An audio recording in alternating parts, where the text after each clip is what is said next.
حوصلے کو، میں عزیمتوں کا پہاڑ ہوں، یہ ہجوم خانہ خراب ہے، میرے ہر قدم میں ہے ایک جہد، میرا حوصلہ ہی حجاب ہے۔ میرے ہر قدم میں ہے ایک جہد، میرا حوصلہ ہی حجاب ہے۔ میں ڈری نہیں، میں جھکی نہیں، میں رکی نہیں، میں ڈٹی رہی۔ میرے سامنے وہ ہجوم تھے، میں اکیلے میں بھی ایک ہجوم تھی۔ وہ سارا ہجوم ایک طرف اور میں خود اکیلا میں ایک ہجوم تھی۔ میں ڈری نہیں، میں جھکی نہیں، میں رکی نہیں، میں ڈٹی رہی۔ میرے سامنے وہ ہجوم تھے، میں اکیلے میں بھی ہجوم تھی۔ یہ ہیں راونوں کے قبیل سے، انہیں کیا غرض کسی رام سے۔ یہ جو لوگ غنڈہ گردی کر رہے ہیں، یہ ہے راونوں کے قبیل سے، انہیں کیا غرض کسی رام سے۔ انہیں بیٹیوں سے ہے دشمنی، انہیں چڑ ہے سیتا کے نام سے۔ انہیں بیٹیوں سے ہے دشمنی، انہیں چڑ ہے سیتا کے نام سے۔ انہیں کیا خبر کہ میں کون ہوں، میں سمیہ ہوں، میں عائشہ ہوں۔ انہیں کیا خبر کہ میں کون ہوں، میں سمیہ ہوں، میں عائشہ ہوں، میں ہوں فاطمہ تو حسین بھی ہوں۔ میں فاطمہ تو حسین بھی ہوں، جو نکل پڑوں تو ہوں کربلا، جو نکل پڑوں تو ہوں کربلا۔ میرا عزم ہی میری منفیت، میرا اسلحہ میرا دین ہے، میرا ہتھیار میرا دین ہے۔ میرا عزم ہی میری منفیت، میرا اسلحہ میرا دین ہے۔ میرا حوصلہ ہے متاع جاں، میرا ظرف میرا یقین ہے۔ تو یہ ہمت کب آئے گی؟ جب آپ دین سے جڑے رہیں گے، جب ایمانی چنگاری سے آپ اپنے اندر وہ حرارت لے کے چلیں گے، جب اللہ کی طاقت آپ اپنے ساتھ لے کے چلیں گے، جب اللہ کو دل میں بسا لیں گے، تو پھر دنیا آپ کو ہیچ نظر آئے گی۔ کیوں؟ اللہ کہتا ہے جو میرا بن جاتا ہے میں اس کا ہاتھ بن جاتا ہوں، جو میرا بن جاتا ہے میں اس کا پاؤں بن جاتا ہوں، جو مجھے اپنا بنا لیتا ہے پھر میں اس کا دماغ بن جاتا ہوں۔ یعنی ہر لمحہ ہر گھڑی اللہ ساتھ ہوتا ہے۔ پھر وہ ہجوم رہے کہ ایک رہے کہ 10 رہے، وہ یہ سمجھتا ہے کہ میرے پاس اللہ کی طاقت ہے۔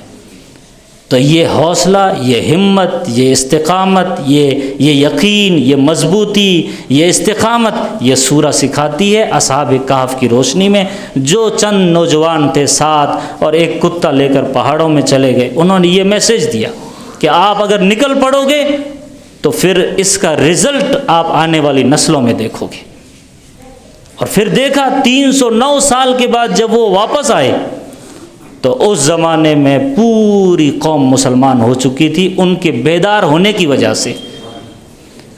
سمجھ میں آ گیا کہ جو خدا 309 سال کے بعد جگا سکتا ہے، وہ خدا مرنے کے بعد دوبارہ زندہ کھڑا کر سکتا ہے۔ لوگوں کو سمجھ میں آ گیا، جو خدا 309 سال کے بعد ان 7 نوجوانوں کو جگا سکتا ہے، ان کے جسموں کو کچھ نہیں ہوا، ان میں جان ڈال دی واپس، وہ سوئے ہوئے تھے، 309 سال کے بعد آئے، اللہ نے جگا دیا، تو وہ خدا مرنے کے بعد دوبارہ زندہ کھڑا کر کے روح ڈال کر کے قیامت کے میدان میں حساب لینے پر قادر ہے۔ یہ مسئلہ سمجھ میں آ گیا، جو سمجھ میں نہیں آ رہا تھا پہلے کئی سالوں سے، 300 سال لگ گئے سمجھنے کے لیے۔ تو آنے والی نسلوں کے لیے یہ ایک پیغام ہے۔ اللہ سے دعا فرمائیں، اللہ مجھے آپ سبھی کو عمل کی توفیق عطا فرمائے۔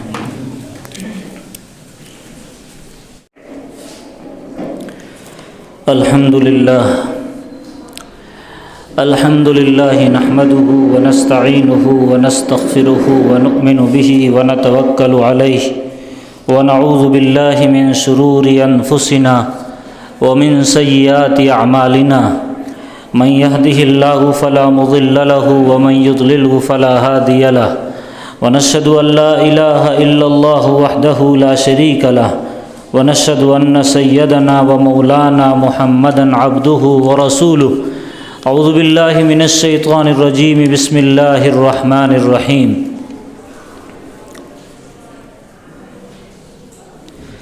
استغفروا ربكم إنه كان غفارا، يرسل السماء عليكم مدرارا ويزدكم قوة إلى قوتكم ولا تتولوا مجرمين، صدق اللہ العلی العظیم۔ محترم بزرگوں، عزیز دینی اور ایمانی بھائیوں، اللہ تبارک و تعالی نے قرآن پاک کے اندر جو سورۃ الکہف ہے، جس کی بڑی فضیلتیں ہیں، جس کے بڑے فضائل ہیں، یہ وہ سورہ ہیں جو فتنہ دجال سے حفاظت کا ذریعہ ہے۔ امت مسلمہ کو موجودہ حالات میں اس سورہ کو بڑے غور و خوض کے ساتھ، تدبر اور تفکر کے ساتھ سمجھنے کی ضرورت ہے، اور اس سورت کی ہدایات کی روشنی میں آگے کی اپنی منزلیں طے کرنے کی ضرورت ہے۔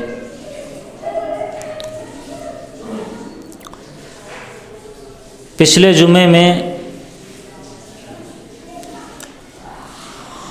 ابتدائی آیات کا لب لباب اور نچوڑ میں نے آپ کے سامنے پیش کیا تھا، جس میں یہ سمجھانے کی کوشش کی کہ اس زمانے کا سب سے بڑا چیلنج، اس زمانے کا سب سے بڑا فتنہ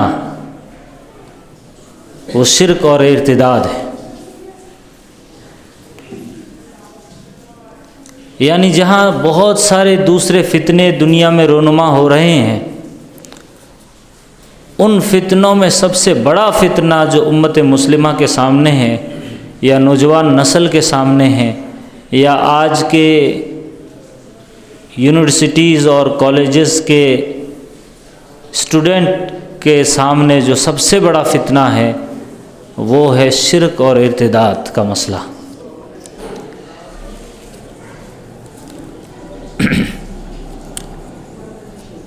اب اس پوری صورتحال میں جو دنیا میں جو کچھ چل رہا ہے، اس صورتحال میں یہ جو سورہ ہمارے سامنے ہے، اس میں 3 حل پیش کیے گئے، 3 نظریے پیش کیے گئے، 3 ایسے کام پیش کیے گئے کہ اگر وہ ہم صحیح طریقے سے کرتے ہیں تو ان تمام فتنوں سے بچنے والے بنیں گے، ان تمام فتنوں سے ہم دور رہیں گے، ان میں ملوث نہیں ہو پائیں گے۔ ان 3 حل کو سمجھنے کی ضرورت ہے، اور اس سے پہلے میں ایک اور چیز کا ذکر کروں گا، وہ یہ کہ ان تمام چیزوں کے لیے ایک ہمت چاہیے، ایک قوت چاہیے، ایک جرأت اور بے باکی والا جذبہ چاہیے۔ اب آپ دیکھیے امت مسلمہ یا ہمارے جو بہن بیٹیاں ہیں یا جو نوجوان نسل ہیں، ان میں کتنی ہمت ہے، کتنی جرأت ہے، کتنی بے باکی ہے کہ اپنی بات رکھنے میں وہ کتنے بے خوف اور نڈر ہو کر کے رکھتے ہیں۔ اس اعتبار سے بھی ہم بہت زیرو ہے۔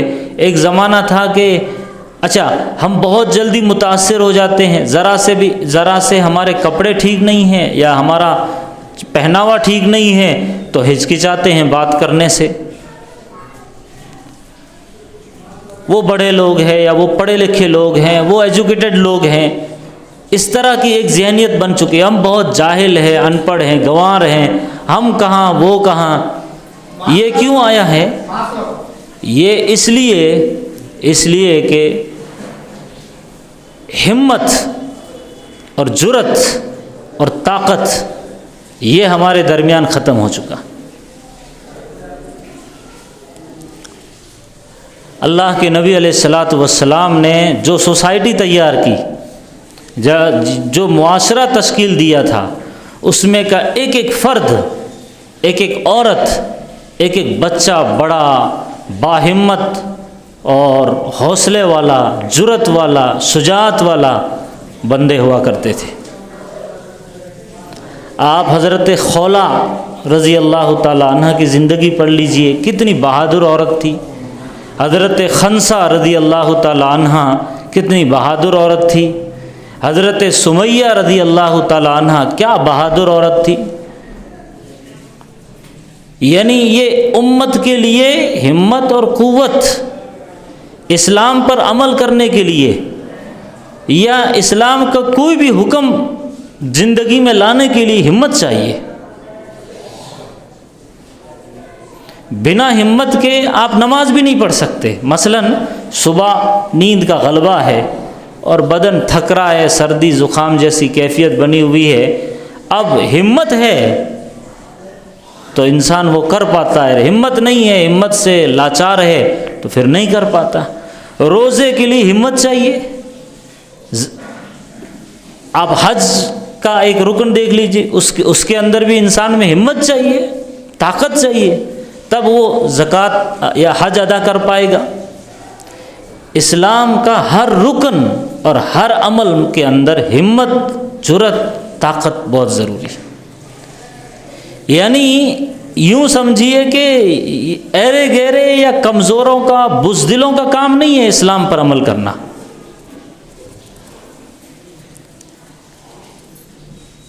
کیونکہ اسلام پر عمل کرنے کے لیے مجاہدہ بھی چاہیے، اسلام پر عمل کرنے کے لیے قربانی چاہیے، اسلام پر عمل کرنے کے لیے نفس کو مارنا پڑتا ہے، اسلام پر عمل کرنے کے لیے جسم کی خواہشات کو کچلنا پڑتا ہے، جذبات کو پیروں تلے روننا پڑتا ہے۔ آپ کے دماغ میں، آپ کے مائنڈ میں، آپ کے دل میں کچھ اور چل رہا ہے، لیکن وہ جو کچھ چل رہا ہے، جو کچھ خیالات آ رہے ہیں، ان خیالات کو بعض مرتبہ دبانا پڑتا ہے اور وہ کرنا پڑتا ہے جو اسلام چاہتا ہے۔ تو اس کا مطلب کیا ہوا؟ اسلام پر عمل کرنے کے لیے ہمت، قوت، جرأت یہ بہت ضروری ہے۔ اسی لیے اب آپ دیکھیے، اسلام کا مہینہ ختم ہوتا ہے، اسلام کا سال، جو اسلامی نیا سال ختم ہوتا ہے تو قربانی پر ختم ہوتا ہے، اسلامی نیا سال شروع ہوتا ہے تو قربانی کے ساتھ شروع ہوتا ہے۔ محرم کا مہینہ شروع ہوتا ہے، اس میں امام حسین رضی اللہ تعالیٰ عنہ کی قربانی یاد دلائی جاتی ہے۔ ذی الحجہ کا مہینہ پر اسلامی سال ختم ہوتا ہے، اس میں ابراہیم خلیل اللہ اور اسماعیل علیہ السلام کی قربانی یاد دلائی جاتی ہے۔ کیوں؟ اس لیے کہ امت کو بار بار یاد دلایا جائے کہ تم باہمت قوم ہونا چاہیے، تمہارے اندر جرأت ہونی چاہیے، تمہارے اندر شجاعت ہونی چاہیے، تمہارے اندر بہادری ہونی چاہیے۔ نماز پڑھنے کے لیے بھی جیسے میں نے سمجھایا، نفل پڑھنے کے لیے جرأت چاہیے، طاقت چاہیے، ہمت چاہیے۔ کوئی بھی کام ہمت کے بغیر، اور پوری دنیا میں آپ دیکھیے امت مسلمہ پر نظر دوڑائیں گے تو یہ جو ہے نا بزدلی آ چکی ہے۔ ہمت اور قوت کی جگہ بزدلی نے گھر کر لیا ہے۔ اتنا بزدل پنا یا اتنی کمزور والا دل، کبھی ایسے حالات امت پر نہیں آئے یا ایسے دن نہیں آئے جہاں دیکھنا پڑے کہ اتنے لاکھوں کروڑوں کی تعداد میں ہیں، لیکن جب کوئی آواز لگتی ہے، صدائیں بلند ہوتی ہے دھرنے کے لیے، احتجاج کے لیے، یا کوئی اجتماع کے لیے، یا ہنگامی اتحاد کے لیے، یا کوئی کانفرنس کے لیے، آپ دیکھ لیے گنے چنے لوگ آتے ہیں۔ کیوں؟ اس لیے کہ بزدلی آ چکی۔ اچھا، کوئی ہمت کر کے آگے چند لوگ آ بھی گئے تو ہماری قوم کا یہ آج کل ایسا المیہ بن چکا ہے کہ چند لوگ جو سامنے آئے ہیں، بس پولیس ڈپارٹمنٹ والے آئے تو لوگ ان کو آگے کریں گے۔ کسی نے، پولیس نے پوچھ لیا کہ یہ پروگرام کرنے والے کون تھے تو وہ لوگ تھے۔ کیوں؟ ان کو وہ ذمہ دار ہے، ٹھیک ہے، ان کو آگے کرنا، لیکن بعض مرتبہ اگر ہم بھی ان میں سے ہیں یا کوئی بندہ ان میں سے ہے اور اچانک کسی نے پوچھ لیا تو اپنے آپ کو پیچھے کرتا ہے، اپنا نام ظاہر نہیں کرتا، بنا نام، بنا شہرت کے، بنا فرنٹ پہ آئے، ہاں ہم کام کریں گے۔ کیوں؟ کس بات کا ڈر ہے؟ ڈر یہ ہے کہ کسی نہ کسی طرح ڈپارٹمنٹ پریشان کرے گی۔ یہ کیوں ہے؟ اس لیے کہ وہ بزدلی آ چکی۔ اگر ہم حق پر ہیں، اگر ہم صحیح پر ہیں، اگر ہم کوئی قانون کے خلاف یا حکومت کے خلاف یا جمہوریت کے خلاف، سیکولرزم کے خلاف کوئی بات نہیں کرتے ہیں، کسی کمیونٹی کے خلاف کوئی بات نہیں بولتے ہیں، تو پھر ڈر کس بات کا؟ ہمارا ہر کام ریکارڈڈ ہے، ہمارا ہر کام سوشل میڈیا پر ہے، ہماری ہر تقریر سوشل میڈیا پر ہے۔ کوئی بھی اگر ایسی جانچ وغیرہ ہو تو ریکارڈ وہ محفوظ ہے کہ کیا بولا گیا۔ لیکن اس صورت کی روشنی میں یہ سمجھانا چاہتا ہوں، سورۃ الکہف کی روشنی میں جو سورہ یہ پیغام دیتی ہے کہ جب فتنہ دجال عروج پر ہوگا تو تم اس وقت دیکھو گے کہ امت مسلمہ میں بزدلی آ جائے گی۔ ان کے لیے یہ واقعہ یاد دلایا جاتا ہے اصحاب کہف کا کہ وہ چند نوجوان تھے جو بے باکی کے ساتھ اور نڈر پنے کے ساتھ، بے خوفی کے ساتھ رومی حکومت، رومی دیوملا کے ناک کے نیچے کھڑے ہو کر کے انہوں نے یہ صدا بلند کی کہ ہمارا رب وہ ہے جو زمین و آسمان کا رب ہے، ہمیں وہ پالتا ہے جو زمین اور آسمان دنیا کی ساری مخلوقات کو پالتا ہے، حکومت نہیں پالتی، وزراء نہیں پالتا۔ اچھا وہ جو لوگ تھے، وہ جو 7 لوگ تھے اور ایک کتا لے کر پہاڑوں میں چلے گئے، وہ جو لوگ تھے وہ کوئی غریب گھر کے نہیں تھے، وہ ان وزراء کے بچے تھے جن کو سمجھ میں آ گئی، جن کے دل کے اندر اللہ نے بات ڈال دی، اور پھر حکومت کے سامنے کھڑے ہو کر کے کہہ رہے ہیں ربنا رب السماوات والارض لن ندعو من دونہ الہا لقد قلنا اذا شططا۔ پھر اللہ نے ان کے قدموں کو جمایا اور اللہ نے ان کا نام بلند کیا۔ تو عرض یہ کرنا ہے کہ اس امت کے اندر اسلام پر عمل کرنے کے لیے، ایمان پر عمل کرنے کے لیے، قرآن پر عمل کرنے کے لیے ہمت چاہیے، جرأت چاہیے۔ اس کو میں اگزامپل سے سمجھاتا ہوں۔ اللہ کے نبی علیہ السلام نے، آپ دیکھیے جب شروع میں لوگ مسلمان ہو رہے تھے تو آپ نے دعا فرمائی اللہم اعز الاسلام بعمر بن الخطاب و عمر بن الہشام، یا اس طرح دعا مانگی اللہم اعز الاسلام بعمرین، اے اللہ اسلام کو عزت دے 2 عمر کے ذریعے، ایک عمر ابن الخطاب اور دوسرے عمر ابن ہشام جس کو ابو جہل کہا جاتا، اس کا نام عمر ابن ہشام تھا۔ دونوں کے لیے اللہ کے نبی نے دعا مانگی کہ ان کے ذریعے سے اسلام کو عزت اور طاقت ملے۔ بات سمجھ میں آ رہی؟ یعنی نبی علیہ السلام طاقت مانگ رہے ہیں۔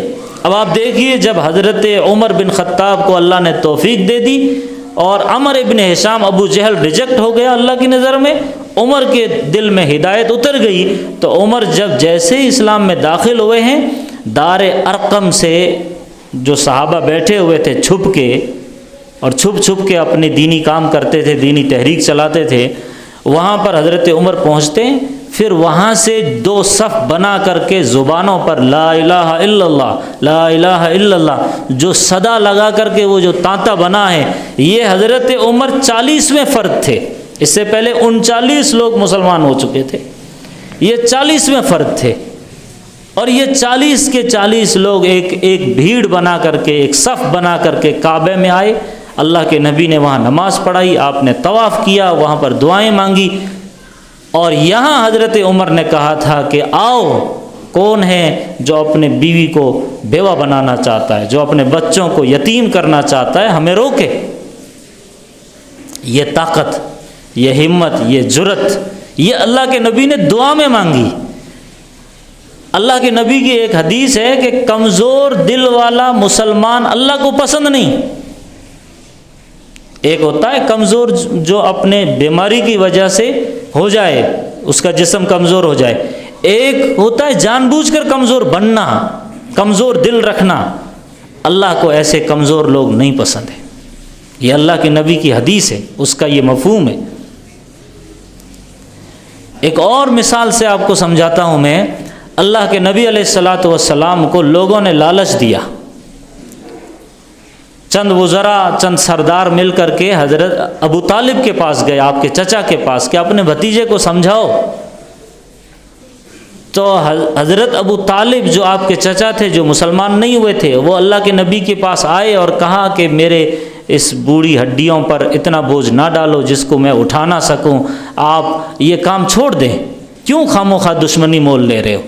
تو اس وقت اللہ کے نبی نے جس ہمت اور جس طاقت سے جو جواب دیا تھا وہ یہ تھا کہ اگر یہ سارے لوگ مل کر کے میرے ایک ہاتھ میں، داہنے ہاتھ میں سورج رکھ دے اور بائیں ہاتھ میں چاند رکھ دیں، پھر کہے کہ اتنی بڑی کائنات اور اتنی بڑی طاقت ہم آپ کے ہاتھ میں، آپ کے قدموں میں ڈالتے ہیں، آپ یہ کام چھوڑ دو، میں ہرگز نہیں چھوڑوں گا، یا تو یہ کام سرخرو ہوگا، ترقی کرے گا، یا میں شہید ہو جاؤں گا۔ یہ جو جرأت ہے یہ اللہ کے نبی نے اول دن سے سکھائی۔ تو امت مسلمہ کو جب وہ حق پر ہے، غلط کاموں میں بے باکی نہیں دکھانا ہے، غلط جگہوں پر یا گناہ کے کاموں میں اپنے بھائی کو تھپڑ مار دینا، اپنے پڑوسی کو ستانا، اپنے دوست احباب کو پریشان کرنا، اپنے رشتہ داروں پر یہ بہادری دکھانا، یہ صحیح کام میں حق میں وہ ہمت دکھائے، یہ قرآن کہتا ہے۔ استغفروا ربکم انہ کان غفارا، میں نے یہ آیت پڑھی، یرسل السماء علیکم مدرارا، اے لوگو اللہ سے توبہ استغفار کرو، وہ تمہارے لیے موسلا دھار بارش برسائے گا، اس توبہ کے نتیجے میں اللہ رحمت برسائے گا۔ وَيَزِدْكُمْ قُوَّةً إِلَىٰ قُوَّتِكُمْ، تمہارے پاس جو آلریڈی طاقت ہے اس قوت میں اللہ اپنی ایک اور طاقت ڈال کر کے تم کو مزید طاقتور بنا دے گا۔ تو اس کا اشارہ ملتا ہے قرآن میں۔